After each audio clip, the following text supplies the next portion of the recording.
The seconds are out. The crowd is waiting. The boxers are getting ready to battle. Time for another edition of the Shoulder Roll Virtual Boxing Podcast with your presenter, Greg Rashid.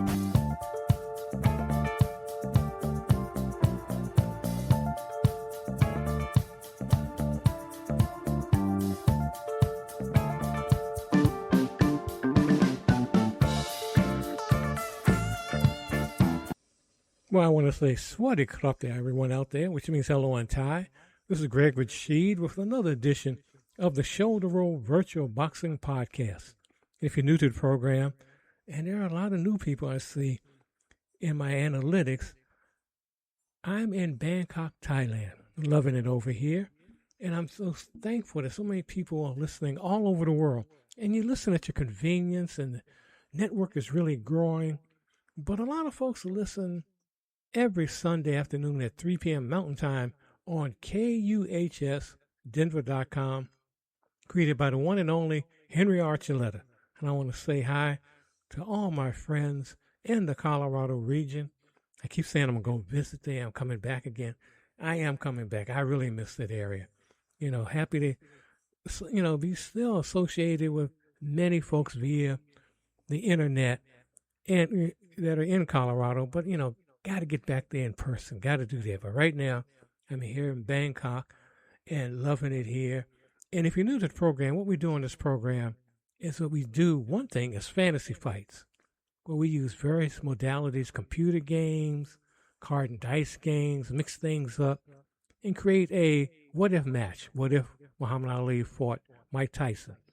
Things like that. Because I know if you're listening to the program, you're a boxing fan and you love boxing, you think about that stuff a lot. In today's show, we're going to have, in the lightweight division, using Legends of Boxing 2 PC game, Roberto Duran versus Shane Mosley. That should be a barn burner. And also, what we do on this program, besides fantasy fights, we talk about real boxing and also real other combat sports too. And at the end of the program, if we have a little time, and we always make time for it, we have a little music. And that's why I call this program a boxing variety show. And we also have interviews from time to time with folks in the world of boxing. And sometimes folks are not in boxing. Something that may interest you. And I have to say this today, I want to tell you about my experience, because being here in Bangkok, one thing that I became aware of that I forgot they were coming here, and I actually mentioned on the show, but I forgot, is that the World Boxing Council, WBC, had a convention here last week. And I had the opportunity to represent KUHS at the WBC convention and got to meet, after 24 years, I had interviewed him and got to meet him again, Roberto Duran. That's why I'm doing a fantasy fight with Duran today. It was just an honor to see him again, and talk to some of his entourage and all that, and show him the picture of us when I interviewed him back in 2001 in Denver, because the last time I saw him, he had his last fight when he fought Hector Macho Camacho at the Pepsi Center. So it was great seeing him there. And it was, on the one hand, I got to say this honestly. On the one hand, I was happy to be there. And it's probably, what I'm about to say, probably will get me barred from the WBC, but I don't care. But on the other hand, I just felt like I was in a den of thieves, to be honest with you, because I don't care for the Suleimans who control the WBC.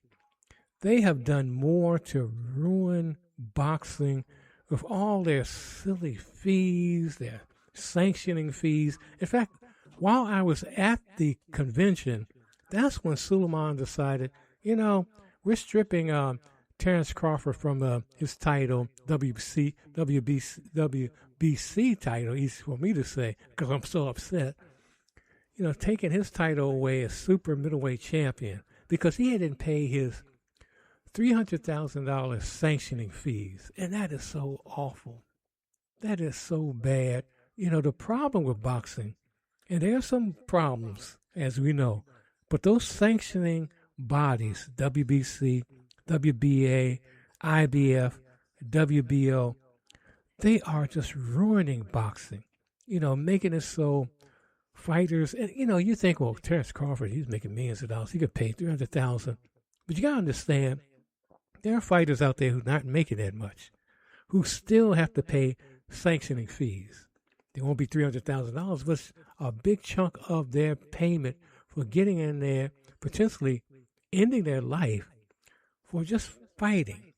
And these sanctioning bodies, what they've done, I'll give you an example. There was a time when I was growing up in the 60s and 70s where you had 8 divisions and you had 8 champions. Now, because of the sanctioning bodies, where they create these interim champions, super champion, champion to be champion, future champion, you have right now, with these 4 sanctioning bodies, over 60, I think there's 70 right now champions. Now, and I'm a boxing aficionado. I know my boxing. I can't remember all the champions, and it's ridiculous. And to strip Terrence Crawford of the WBC, he still has other belts, but still. And then to say that they're going to have, 2 fighters fight for that belt. And I know what's really happening.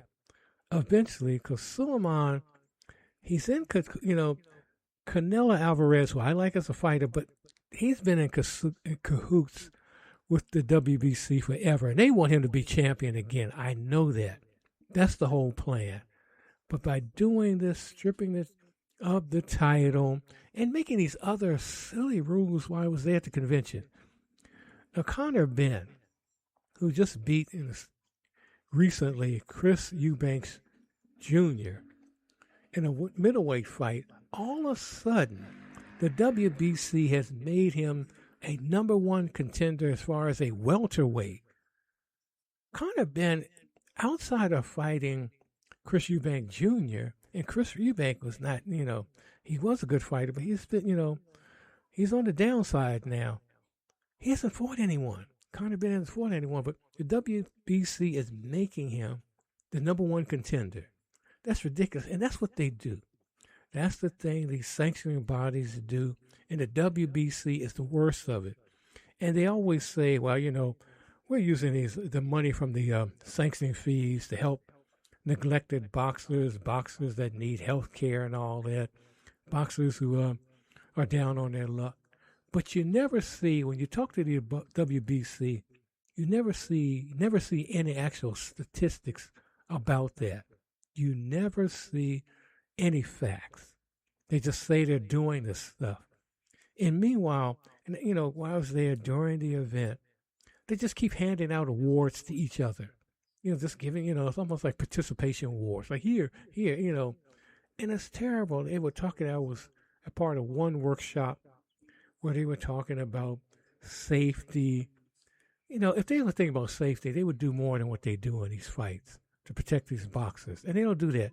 They will have their champions fight someone who's not qualified and just say, okay, you paid a certain amount, we're going to make him the number 1 contender.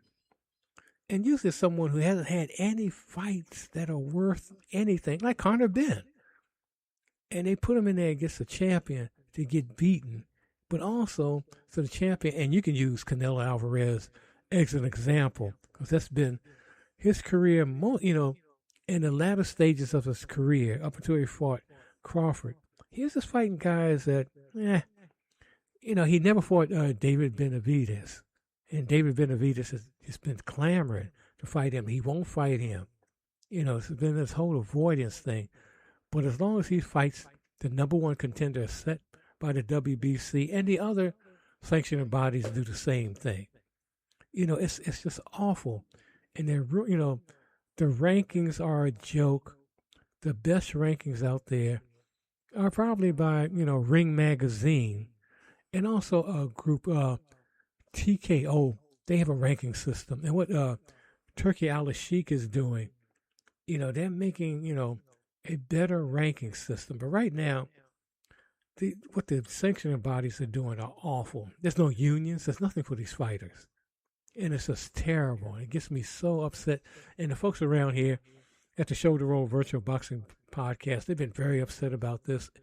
And Knockout Nigel, along with Jessica, and Jessica's usually calm.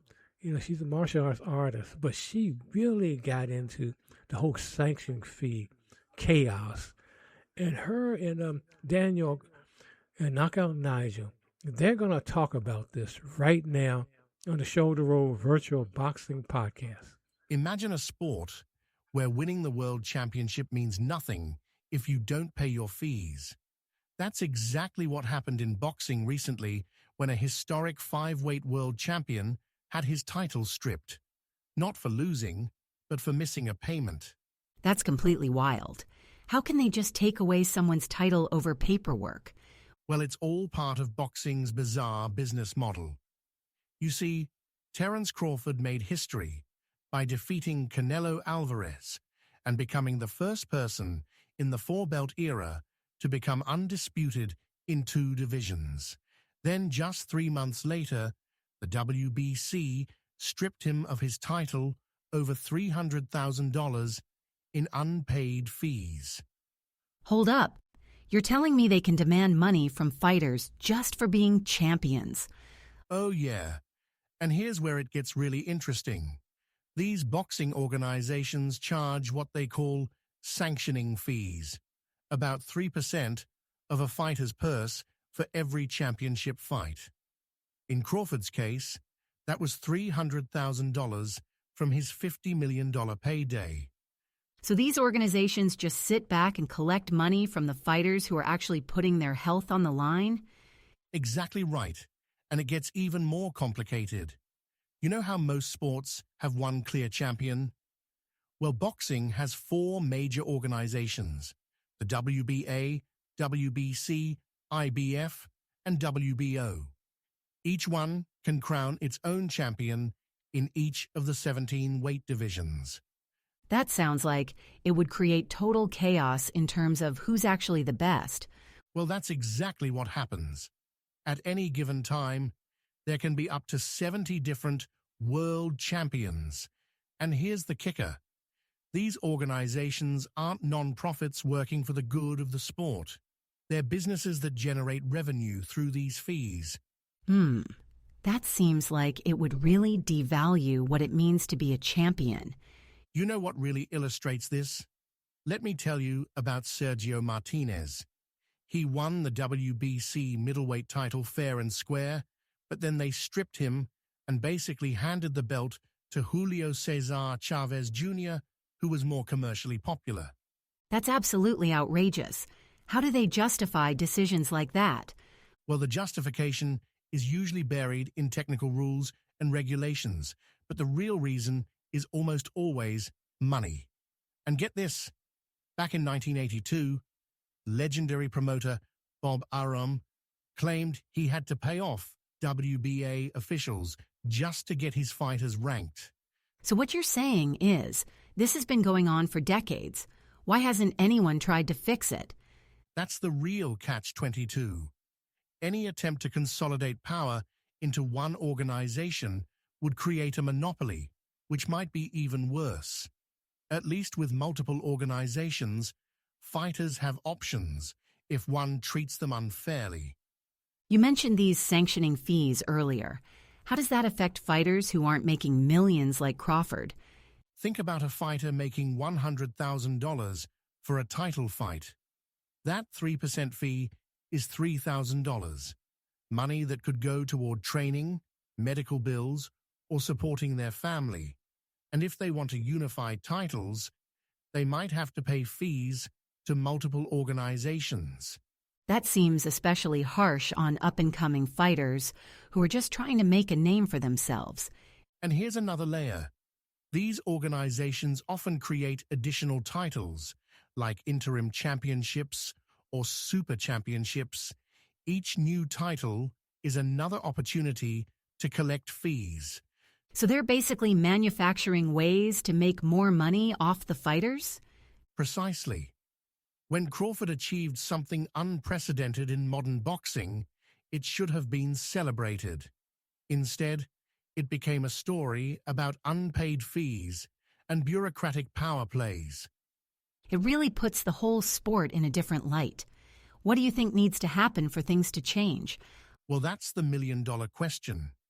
The organizations make too much money to want change, and many promoters have learned to work within the current system. Until someone figures out a way to reform it, without creating bigger problems, we're stuck with this alphabet soup of organizations. And in the meantime, it's the fighters and fans who suffer. Exactly. When we're talking about championship fights, we should be discussing technique, strategy, and courage, not sanctioning fees and organizational politics. But until there's meaningful reform, that's the reality of modern boxing. Amen to that. Thank you so much, Knockout Nigel and Jessica, for saying that. I mean, folks are mad around here. They are very upset with what they saw at the WBC convention. And it's just, like I said again, if I had my way, and I hope folks will wake up to this, they got to get rid of these sanctioning bodies. I know there's so much money involved, and this is going to sound weird, but even in the days of the mob, and the mob's still around boxing in one sense, but when they were totally controlling boxing, you still at least knew who the champions were. You know, you did know that. But now you got a different type of mob. And these guys are all extortionists. They would never call themselves a mob, you know, all these sanctioning bodies, but that's all they are. They're extortionists. You know, they're thugs running and trying to and destroying an industry. You know, boxing is a niche sport for those of you who are listening in America, you know, but around the world, boxing is beloved. And at one time, boxing was the #1 sport in America. And I believe there's going to come a day when it becomes that again. But you got to clean the garbage out that's in there, these sanctioning bodies. But anyway, I'm getting upset. And people get, Malcolm, hell, they're upset. But let's get to the fight first. We're going to do it right now. In the lightweight division, Roberto Duran versus Shane Mosley, and Knockout Nigel will be your commentator. Take it away, Knockout. Cheers. This is Knockout Nigel, your humble boxing commentator, coming to you live from the T-Mobile Arena in Las Vegas, Nevada, where tonight we have a fantasy lightweight dream clash for the ages.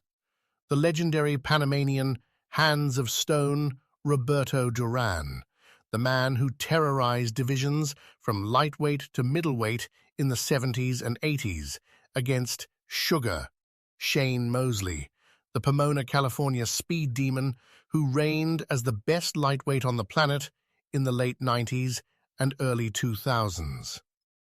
Duran, 135 pounds tonight, 103 wins, 70 by knockout, the only man to beat Sugar Ray Leonard in his prime, 4-weight world champion, a snarling, swarming, body-punching machine who made fighters quit with pressure alone. Across the ring, Mosley, also 135 pounds, lightning hands, 46 wins, 39 knockouts, former IBF, WBC, and WBA champion, the man who starched Oscar de la Hoya twice. This is pressure versus precision, volume versus speed, pure 1978 ferocity against 1999 finesse. 12 rounds scheduled. Let me drink a quick sip of durian green tea, courtesy of Kiki, the ring card girl. And Duran marches straight out like a tank, low and tight, paws up. Mosley flicking that beautiful jab, trying to keep distance. Oh! Duran slips inside and bangs a vicious left hook to the liver. Mosley grimaces. Shane circles right, fires the 1-2, but Duran walks through it like it's rain. Another hook downstairs. Mosley's knees dipped. Duran bullying him to the ropes now, ripping left, right, left to the body, then a chopping right hand upstairs that stuns Mosley. Shane's legs are stiff. He's holding on. Duran in full Manos de Piedra mode, hammering away, uppercuts, hooks, The crowd is roaring. Mosley firing back in spots, quick combinations, but Duran's eating them and keeps coming. 30 seconds left. Another brutal left hook to the body folds Mosley slightly. Shane clinches, spins off the ropes, but Duran won't let him breathe. What a round for Roberto Duran. He's outpunched, outworked, and stunned Sugar Shane Mosley in the opener. 10-9 Duran, maybe even 10-8. Mosley's corner told him to box and move, and he's listening early. Jab, circling left, making Duran reset. Roberto's coming forward slower now. That first round took gallons of petrol out of him. Mosley tags him with a sharp left hook. Clean. Duran keeps pressing, but he's arm-weary already. Another hook from Shane, then a digging right to the body. Duran felt that one. Roberto trying to crowd him again, but Mosley's feet are alive tonight, popping the jab, slipping, and countering with vicious hooks to the head and body. Duran covers up on the ropes, gloves high, but he's eating shots. Shane's found rhythm. Duran tries to explode out with that famous uppercut series, but Mosley rides them and fires back. Much better round for Sugar Shane. He's easily tagging Duran now. 10-9 Mosley. We're level. Duran's smelling blood now. He feints low, comes over the top with a chopping right that glances off Mosley's temple. Shane answers with a beautiful three-punch combo. Crack, crack, crack. But Duran eats it and smiles that devilish smile. Back to the body, back to the ropes. Mosley clinching more, trying to slow the pace, but every time steel breaks them, Duran is on him again like a rash. Another brutal left hook to the ribs. You can hear the thump over the crowd. 10-9 Duran. Mosley's corner screaming for the jab, but Duran ducks under it and bangs another hook downstairs. Shane's face is reddening from the constant body assault. Midway through the round, Mosley finally lands a crisp right cross that stops Duran for half a second. First real moment of success. But Roberto just shakes it off and marches forward again, ripping uppercuts inside. Dominant again, 10-9 Duran. More of the same. Duran's pressure is relentless. He's cutting off the ring, forcing Mosley to fight off the back foot. Short left hook to the head, right to the body. Mosley's guard is dropping. Shane fires a desperate flurry, lands a couple, but Duran's chin is granite, and he answers with a vicious three-punch combination of his own. The T-Mobile Arena is on its feet. Another 10-9 Duran. You can see the mileage on Mosley now. Mouth open, ribs heaving. Duran senses it and pours it on. Left hook to the body, right hand upstairs. Mosley staggers. Shane clinches, spins away, but Duran hunts him down and traps him again. Final 30 seconds are brutal.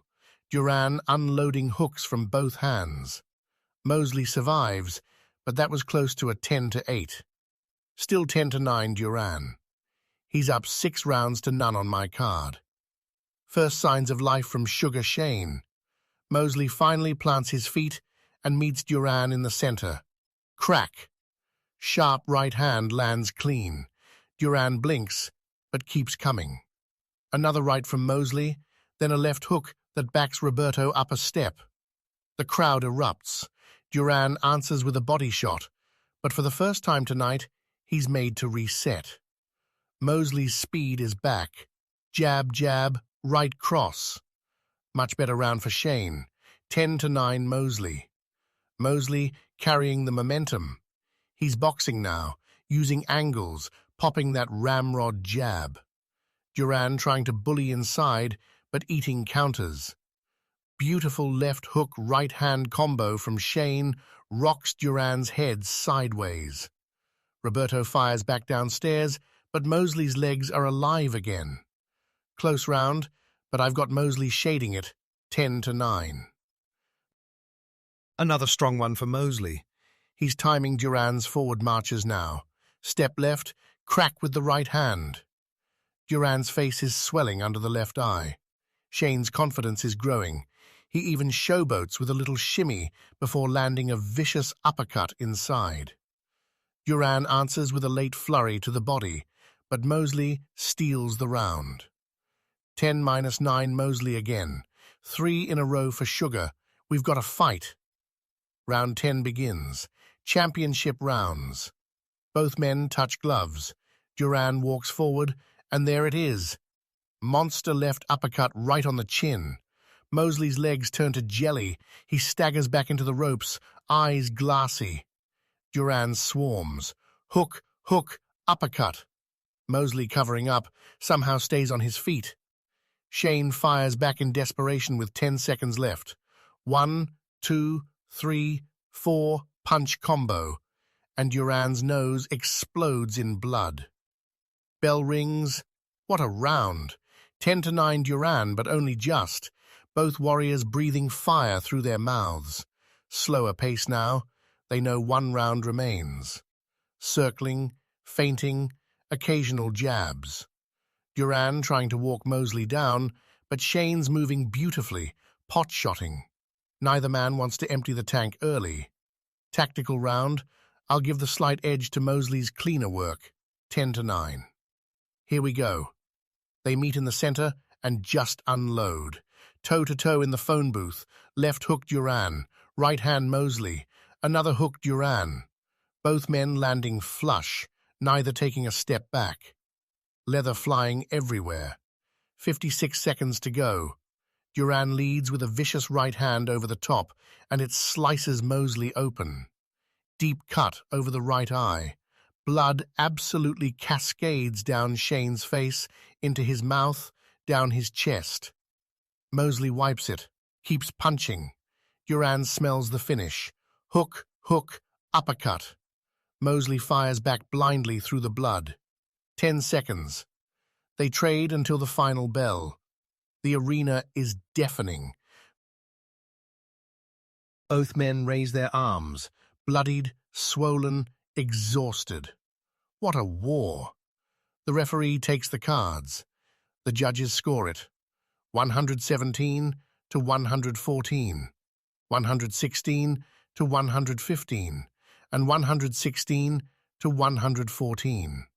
All 3 in favor of the winner by unanimous decision. From Panama City, Panama, the legendary Roberto Manos de Piedra Duran.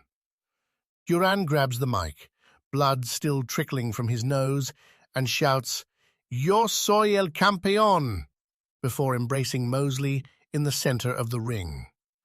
2 absolute warriors who left everything in there tonight. Sugar Shane fought his heart out, came roaring back, but the early investment and that brutal 12th round carried the day for the immortal Hands of Stone. I will now return you to our Bangkok studios. This is Knockout Nigel. Cheers! Thank you so much for that knockout. And I could see the fight going like that because Roberto Duran at lightweight was a beast. I mean, he was the only person that beat him at lightweight was Esteban de Jesus, and he came back and beat him. Duran came back and beat him, but yeah, he was something. Sugar Shane, he wasn't anyone to joke around with, but I could see Duran just really doing a number on Sugar Shane. But I hope you enjoyed that fight. And yes, I'm still upset about the whole what the WBC did and the sanctioning bodies in general. And calm me down. We have Jessica come back on here, but she'll give us a little boxing history for this week. So take it away, Jessica. This is Jessica, your martial arts champion, with your boxing history for the week of December 7th through December 13th. December 7th, 1734, James Figg was born. He would be the first recognized boxing champion of England. December 8th, 2007, Floyd Mayweather Jr. defended his WBC and ring welterweight titles, defeating Ricky Hatton. December 9th, 1955, Sugar Ray Robinson joined the exclusive group of fighters who have been world champion 3 or more times in one division. December 10th, 1958, Archie Moore knocked out Yvon Durrell to retain his world light heavyweight title in what many consider to be one of the greatest fights in boxing history. December 11th, 1981, Muhammad Ali's last fight. He would lose a 10-round unanimous decision to future WBC World Heavyweight Champion Trevor Berbick. December 12th, 1968, Nicolino Loce won the World Junior Welterweight Championship, knocking out Paul Fuji. December 13th, 1981, Muhammad Ali announced his retirement from boxing. Thank you so much for that, Jessica. If you've never seen the Archie Moore-Durrell fight, it's on YouTube. It is one of the greatest fights to see ever. Yeah, check it out when you can. And that fight was on my birthday, too, on December 10th. It's just coming up. So just please check that fight out. I'll take any birthday wishes, birthday presents, whatever you want to send to my way. But anyway, calm down, Malcolm. Malcolm and Ella, they're upset. They want us to talk about the WBC some more and the doping scandal. I didn't even get into that, but let's have them talk about this on the Shoulder Roll Virtual Boxing Podcast. So a major middleweight unification fight. I mean, the kind of high-stakes bout that fans just live for, where titles are on the line and reputations are made. Right. And it was just scrapped suddenly. And this wasn't, a last-minute injury or some kind of promotional fight. No, it was a failed drug test at the highest level. Exactly. We're talking about Janibek Almonconnolly. He holds the WBO and IBF belts undefeated at 17-0. Mm-hmm. He was all set to face the WBA champ, Erislandy Lara. This is going to be huge. Huge. But just before the fight, he pops positive for meldonium. The whole thing falls apart. Lara ends up fighting someone else, Johan Gonzalez. Meldonium. That one has a reputation. It's designed to boost endurance, helps with the central nervous system, and it has been on the World Anti-Doping Agency's banned list since 2016? That's right, since 2016. And what really stands out here and why we knew we had to do a deep dive is that this failed test is so much more than just a boxing story. It completely rips the lid off the chaotic and just ineffective world of anti-doping in combat sports. So what's our mission today? It's twofold, really. First, we need to break down the systemic failures, what people in the know call the race to the bottom, that makes cheating, honestly, a pretty low-risk gamble. And second, we're going to get into the really deep ethical arguments that question whether this whole global war on doping is just, flawed from the ground up. Okay, let's unpack that immediate crisis then. Almonconnolly is a unified champ. He's a big name. What was his explanation after VEDA flagged him? Oh. And just for you listening, VEDA is the Voluntary Anti-Doping Association. They're like a third party often hired for these big fights, separate from a government body like USADA or the global one, VEDA. Well, he was definitely surprised, or at least he played that part very well on social media. He claimed complete innocence, said he's always for clean sport, couldn't understand it. He pointed out that, an earlier VEDA test came back clean, and he hadn't changed a thing. So he's going for the B sample retest. He is. But honestly, whether it's confirmed or not, the fact is a huge high-money fight was just torpedoed.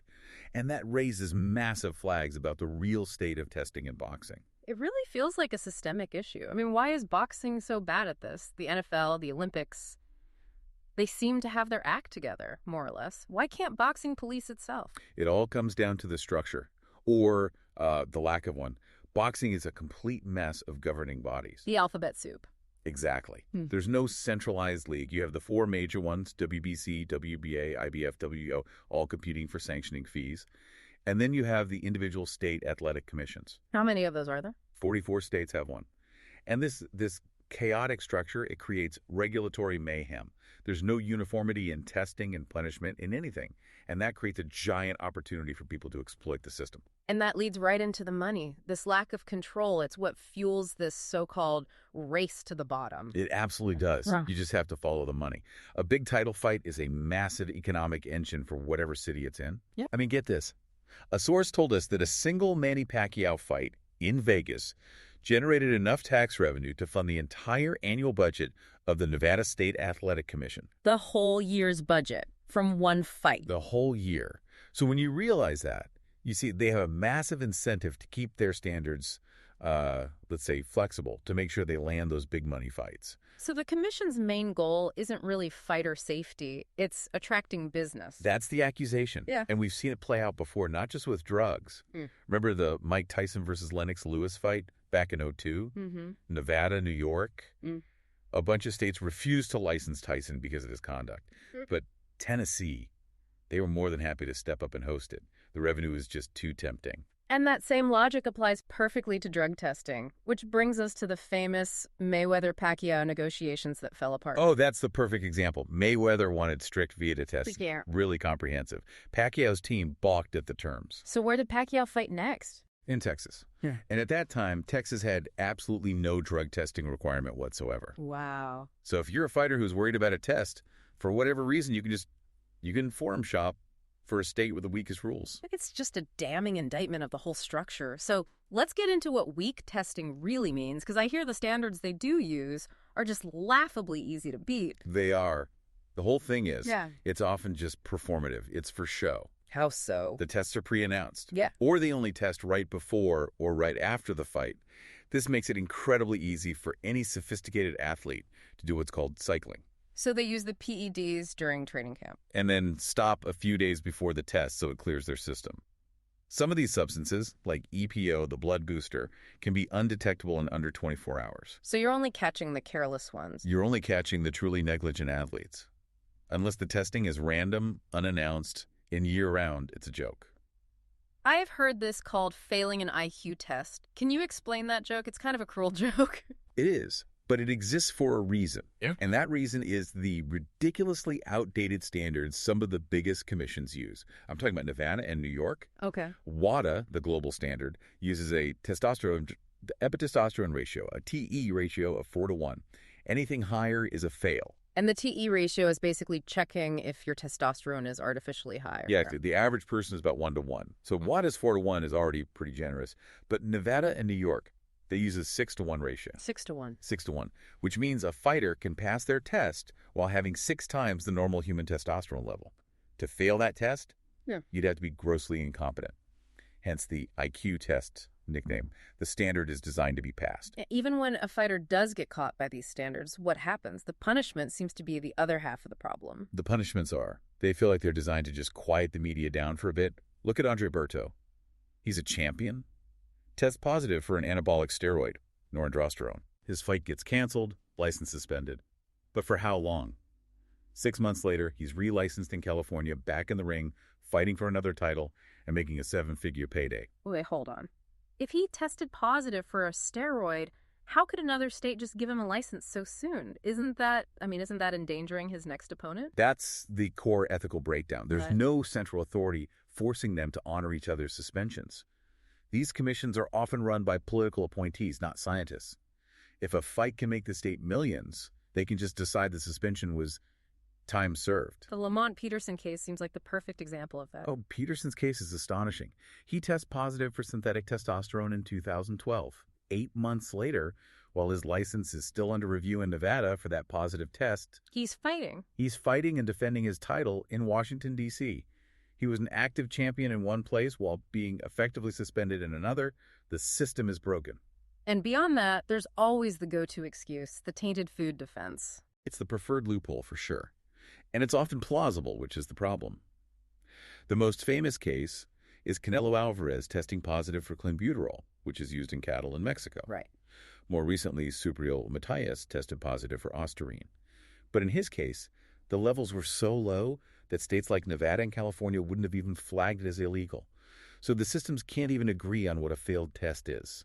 So if the commissions know this excuse is killing their credibility, are they doing anything? They're trying, slowly. The WBC, for example, is planning a big change to its clean boxing program starting in February 2026. What's the change? They're going to give all their top 15 ranked boxers, the ones enrolled in the program, a list of supplements that are known to be at high risk for contamination. So they can't claim ignorance anymore. Exactly.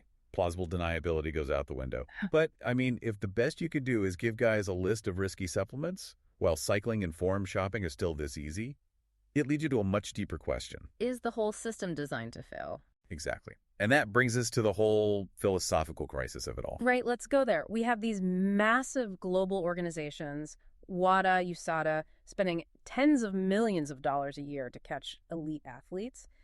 Is the whole premise of the war on doping just flawed? When you really dig into the ethical arguments, the whole thing starts to look very hypocritical. The entire justification is based on two ideas: protecting athlete health and creating a level playing field. Okay. But neither of those pillars really holds up when you scrutinize them. Let's start with the level playing field. What's the contradiction there? The contradiction is that sports absolutely celebrate massive natural inequality. We love genetic gifts. The classic example is the Finnish cross-country skier Eero Mantaranta. I know this one. He had a gene mutation. A rare one, yeah. It gave him naturally high hemoglobin, so his body had this incredible oxygen capacity. He won gold medals. He was a hero. His genetic advantage was just immense. Yeah. And unearned. So if you're born with a biological advantage, we call you a legend. Correct. That's morally okay. But if you use science to achieve a similar advantage, an artificial inequality, you're a cheat. In both cases, the advantage wasn't earned, but we arbitrarily condemn one and celebrate the other. It kind of undermines the whole idea of fairness. And with so much money and fame on the line, actually detecting it has become almost impossible, hasn't it? Pretty much. The system is always playing catch-up. High stakes just breed cleverer cheats. Think about the Belloco scandal. They invented a designer steroid, THG, that was completely invisible to every test. So how was it discovered? Not through testing. It was an anonymous tip. Someone mailed a syringe with the stuff in it to a lab. It just proves that testing will always be one step behind the scientists who are paid to cheat. Okay, so if the system is unfair and ineffective, what about the other pillar? Protecting athlete health. It sounds like the war on doping might actually be making things worse. And that's maybe the strongest argument against prohibition. It doesn't stop people from using. It just drives it underground. Which is more dangerous. Far more dangerous. When testers got good at detecting injectable steroids, which had manageable side effects, what happened? Athletes switched to oral versions that clear the system faster, but are way more toxic for your liver. It just pushes them toward riskier solutions. Precisely. And that's at the elite level. Think about the amateur scene. The gym rats, the weekend warriors, they have no medical supervision. Prohibition for them means using black market drugs, counterfeit stuff, or even sharing needles. It creates huge public health problems that the anti-doping bodies just ignore. So this leads to the most provocative idea in all this, the alternative, medically supervised doping. It's the harm reduction model. The argument is pretty simple, actually. Go on. Elite sports already accept enormous life-altering risks. We expect soccer players to destroy their knees. In boxing, the entire point of the sport is to inflict central nervous system damage on your opponent. We accept these as necessary risks of the game. But medically supervised doping is a line too far. For some reason, yes. Proponents of this idea argue that if doping were allowed under strict, transparent medical supervision, the health risks that are now hidden would become manageable. The doctor's role would completely change. From playing detective to being a safety partner. Exactly. The doctor would be held accountable for minimizing harm, which is their normal job in society. The current system forces them into this awful ethical bind. Medically supervised doping would prioritize what everyone claims to care about, the athlete's actual health. So we've seen how a single failed test for a middleweight title fight opens up this huge can of worms. In boxing, the lack of any central authority creates a powerful financial incentive for weak testing and even weaker enforcement. It basically allows cheating to thrive. Right. And then we explore the deeper philosophical argument that the entire anti-doping ideology is contradictory, it's ineffective, and by driving these practices underground, it may even be making sports more dangerous. And we have to end on this point. The drug problem in boxing is uniquely severe. We're not talking about running a bit faster. We're talking about substances that directly increase the blunt force trauma you can inflict on another human being. That makes reform here profoundly urgent. But the industry can't fix itself. The state commissions, the promoters, they're all motivated by revenue, not safety. Until there is some kind of strong federal intervention, the cycle will just continue. So, if the core reasons for banning PEDs, health and fairness, are being completely undermined by the system we have, here's the thought we want to leave you with. If an athlete's job requires them to take on life-altering risks, like brain damage in boxing, is their moral responsibility to their own body greater than our responsibility to protect them from a sport that is literally designed to reward that extreme risk? And if we were to regulate that risk instead of trying and failing to prohibit it, would the competition actually become cleaner, healthier, and in the end, maybe even more fair? And safer as well, too. Thank you so much for that, Malcolm and Ella. Yeah, we're really upset about what we saw at the WBC. But anyway, I got to calm down. So I'm going to play some relaxing music. Going back to 1962. Can't get more relaxed than my man John Coltrane on sax along with Milt Jackson on the vibes. We're going to play a little bit of Blues Legacy. So let's hear that on the Shoulder Roll Virtual Boxing Podcast.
the one and only John Coltrane on sax and Milt Jackson on the vibes, and that was Blues Legacy.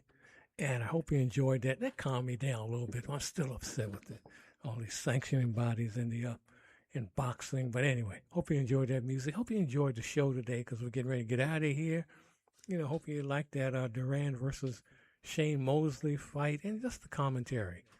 And if you have any suggestions for the program, and if you are a boxing game creator or boxer that wants to be interviewed or author, just give me a holler because there's a lot of folks that you've heard on this program in the past who I interview, but there are some new people out there I may not know, so just give me a holler, as many people do. Go on Facebook, look for Greg, Greg, last name Rasheed, Rasheed, or wherever you listen to the program.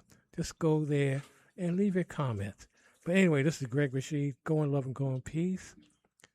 And as I always say, get up in the morning, give yourself a big hug, and say you love yourself.